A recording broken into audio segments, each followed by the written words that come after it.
Gondal above all, જેમનું સૂત્ર હતું તેવા ગોંડલ સ્ટેટના મહારાજા સર ભગવતસિંહજી સીધા સ્વર્ગમાંથી, હા હું કંઈ ભૂલ નથી કરતો, મહારાજા ભગવતસિંહજી સીધા સ્વર્ગમાંથી આપની સમક્ષ આવી રહ્યા છે. આવો એકવાર જોરદાર તાળીઓથી આપણે તેઓનું સ્વાગત કરીએ. Maharaja sir Bhagwatsinhji, Gondal state.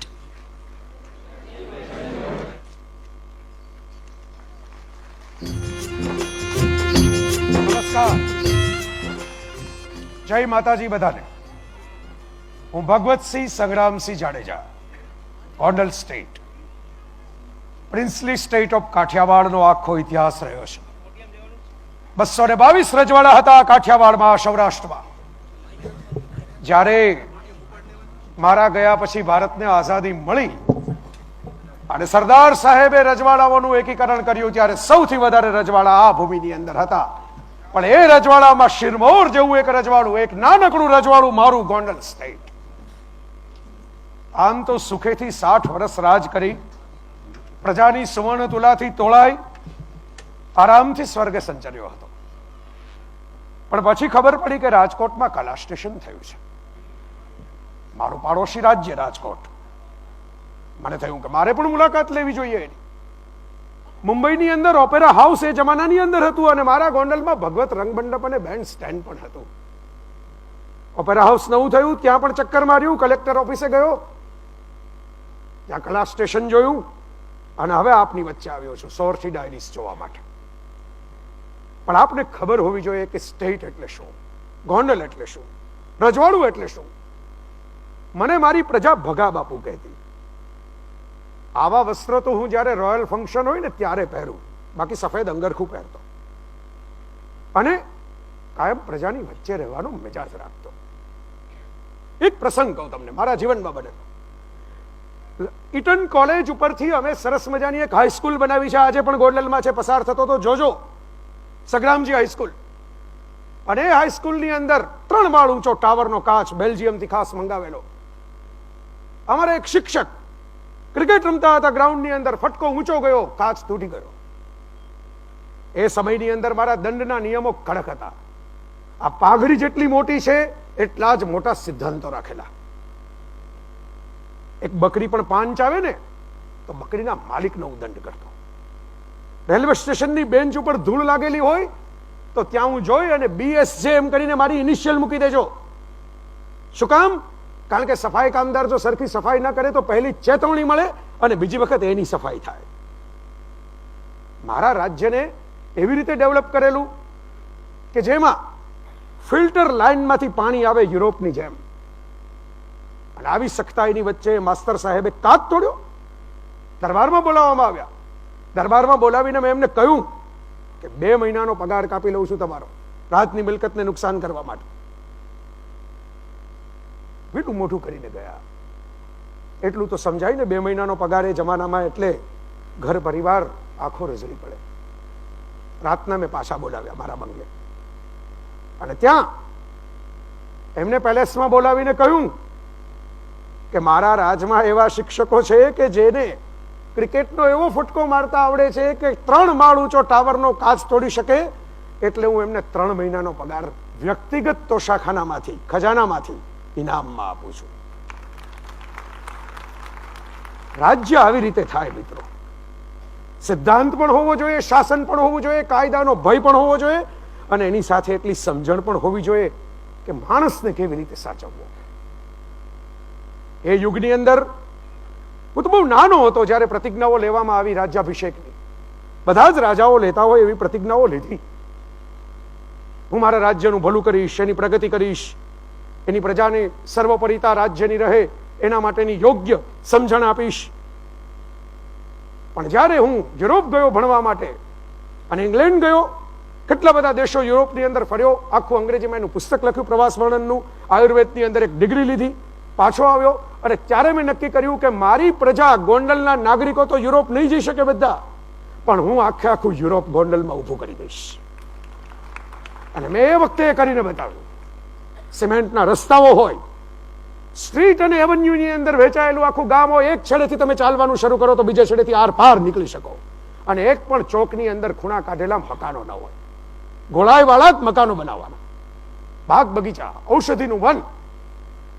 અને એ વખતે નિયમ કર્યો કે કન્યા કેળવણી મફત પણ હોય અને ફરજિયાત પણ હોય. અમારી દૂધ વેચવા વાળી દીકરી પણ ક્યાંક બીજે પરણીને જાય અને દૂધના હિસાબ લખીને આપે ને તો એવું કહેવામાં આવતું ગોંડલ સ્ટેટની દીકરી અહીં આવી લાગે છે સાસરે. શાળાઓ બનાવી, રસ્તાઓ બનાવ્યા. રસ્તાઓ બન્યા પછી રસ્તાઓ કેવા થયા છે જાણવા માટેની મારી પોતાની એક પદ્ધતિ હતી મિત્રો. 2 ઘોડાની બગીની અંદર હું પાણીનો ગ્લાસ લઈને નીકળતો અને જ્યાં પાણીનો ગ્લાસ છલકાય ને ત્યાં કોન્ટ્રાક્ટરને બોલાવવાનો કે કાં ખાડો પડ્યો છે અને કાં સંતુલન બગડ્યું છે. 20 વર્ષનું બોર્ડ લખાવેલું હતું ત્યારે. 20 વર્ષ સુધી એને કરી દેવાનો એ રસ્તો સરખો, અને પુલ માટે તો 100 વર્ષના બોર્ડ. હું આવતો હતો ત્યારે મને જાણવા પણ મળ્યું કે થોડા વર્ષો પહેલા અમારા ગોંડલની અંદર વરસાદમાં નવો ડામર રોડ ધોવાઈ ગયો, પણ મારો સિમેન્ટનો રોડ નીચેથી નીકળો એના ઉપર પ્રજાએ કામ કર્યું. પછી નવા રોડ અત્યારે બન્યા છે. હું જોવા જવાનો છું, ગોંડલમાં પણ નવો ટાઉન હોલ બન્યો છે. પણ મારે તમને બધાને કહેવાનું છે કે જે રીતે મેં વિચાર્યું, વિગોટીનો દર, મહેસૂલનો દર શાસન કર્યું ત્યારે વધાર્યો નહીં, એક પણ દિવસ વધાર્યો નહીં. જ્યાં સુધી હું ગુજરી ગયો 60 વર્ષ મેં મહેસૂલ નથી વધારી પ્રજા ઉપર, પણ આવક વધારી, મારો ખર્ચ નથી વધાર્યો. અહીં રાજકોટના માંધાતા સિંહજી બેઠા છે, એમને તો ખબર હશે કે મારા કુંવર ભોજરાજસિંહજી રાજકોટ આવીને રહેતા, કારણ કે 7,500 રૂપિયાનો નક્કી કરેલો ખર્ચ હતો ને, એનાથી ઉપર એમણે પોતાના લગ્નમાં ખર્ચ કર્યો તો હું મારા દીકરાના લગ્નમાં હાજર નહોતો રહ્યો, મારા પાટવી કુંવરના લગ્નમાં હાજર નહોતો રહ્યો. મિલકત રાજની છે, રાજા પ્રજાના હિત માટે સત્તા ભોગવે છે, રાજા પોતાના હિત માટે સત્તા નથી ભોગવતો, એ મારો ખ્યાલ હતો એ જમાનામાં. અને એને કારણે અંડરગ્રાઉન્ડ ગટર બનાવી, એ વખતે પાણી ન ભરાય, ઇલેક્ટ્રિકના થાંભલા, પોલીસ કચેરીઓની અંદર ટેલિફોન.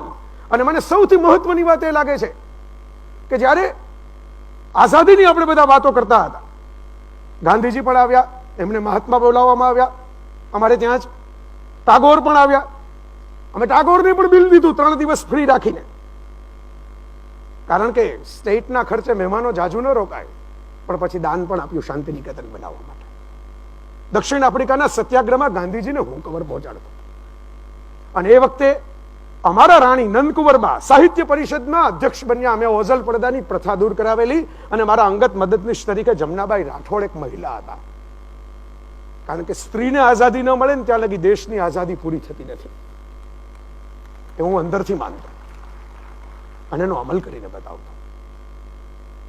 વાત આવી છે કલા સ્ટેશન, ગુજરાતી ભાષાની, મારા ગુજરાતની, મારી ભાષાની. અને સૌથી વધારે કોઈ સંતોષ હોય ને, જે કારણથી હું અત્યારે સ્વર્ગની અંદર શાંતિથી આપ બધાને યાદ કરતો કરતો રહી શકતો હોઉં, તેનું એકમાત્ર કારણ છે મારી ભાષાનો બનાવેલો કોશ ભગવત ગોમંડલ. એક મારું નાનું રજવાડું પર આખી પૃથ્વી ઉપર એવું ક્યાંય નથી બન્યું કે કોઈ રાજાએ ભાષા માટેનો કોશ બનાવ્યો હોય, પહેરણ ઉપર પેન્સિલથી લખી લે તો કોઈ શબ્દ સંભળાય તો. અમારા સંપાદક ચંદુલાલ બેચરલાલ પટેલને આજ્ઞા હતી કે તળપદા શબ્દોથી શરૂ કરીને શિષ્ટ શબ્દો સુધી બધું જ ભેગું કરો. 2,81,377 શબ્દો ભેગા થયા, 8 લાખથી વધારે અર્થો ભેગા થયા, એના 28,000 થી વધારે રૂઢિપ્રયોગો ભેગા થયા. મારા ગયા પછી એ છપાયો, નહીતર તો હાથીની અંબાડી ઉપર સવારી કાઢતો, સિદ્ધહેમ શબ્દાનુશાસનની જેમ. પણ મને ખ્યાલ છે કે ભગવત ગોમંડલ શું છે, એ ડિક્શનરી પણ હતી, શબ્દકોશ પણ હતો, એ જ્ઞાનકોશ એન્સાઇક્લોપીડિયા પણ હતો, અને એ થિસોરસ પર્યાય કોશ પણ હતો. પૃથ્વી ઉપર આજની તારીખે આવો કોઈ કોશ બન્યો નથી. અને ગુજરાત હાઈકોર્ટની અંદર કોઈ શબ્દનો અર્થ જોવાનો હોય ને, તો આજે પણ ભગવત ગોમંડલનો રેફરન્સ ફાઇનલ ગણાય છે. મિત્રો, તમારી જેમ હું પણ તલપાપડ છું આ સોર્સી ડાયરીઝ જોવામાં. મારે વધારે વાત નથી કરવી, પણ એટલું કેવું છે કે એક જમાનામાં એક સ્ત્રી ભારી ઉંચકીને જતી હતી, અને એ ભારી એને ચડાવવા માટે નીચે પછી વજન લાગ્યું, અને મને કહ્યું કે ચડાવી દેશો. એને ખબર નહોતી કે આ ભગા બાપુને કહી રહી છે. મેં તો ચડાવી દીધી, પણ એ વખતે વિચાર કર્યો કે આવા તો કેટલા વટે માર્ગો પસાર થતા હશે. આપણે મહેલોની જ ચિંતા કરીએ છીએ, મજૂરોની ચિંતા કેમ ન કરીએ? અને એટલા માટે મેં ગોંડલમાં આખી દુનિયામાં અનોખા ગણા એવા થાકલા બનાવ્યા. બે પાટ પથ્થરની આમ આડી અને એની ઉપર એક પથ્થરની પાટ ઊભી, એની ઉપર વજન મૂકી શકાય અને એની નીચે આરામ કરી શકાય. અને મારે જતા જતા તમને યાદ એ દેવડાવવું છે મિત્રો કે આ કલા સ્ટેશન શું છે, આ સોરઠી ડાયરી શું છે. આટલા બધા જેમાં જૂના ચરિત્રો પણ હશે અને નવા પણ હશે અને નવા કલાકારો મને પણ મળવા મળશે. કોણ છે? તો મારા મિત્રો, એ છે એક થાકલા છે. કળા માણસના જીવનનો થાકલો છે એવું માનું છું. આ ભગવદ્ગો મંડળનો સર્જક તમને કહે છે, જ્યારે માણસનો બોજ બહુ વધી જાય ને તાણનો, ત્યારે એનું પોટલું મૂકી અને કોઈ કલા સ્ટેશન, કોઈ સોરઠી ડાયરીઝના સથવારે એનો આરામ કરી શકે અને વિશ્રાંતિ તમને બધાને મળે, એવી અમારા કુળ પુરુષ ભગવાન શ્રી કૃષ્ણને પ્રાર્થના કરી અને હું પણ તમારી સાથે આ સોરઠી ડાયરીઝ જોઈશ. ગોંડલ એબાઉ ઓલ, સજ્જમ ચ સત્યમ. જય માતાજી.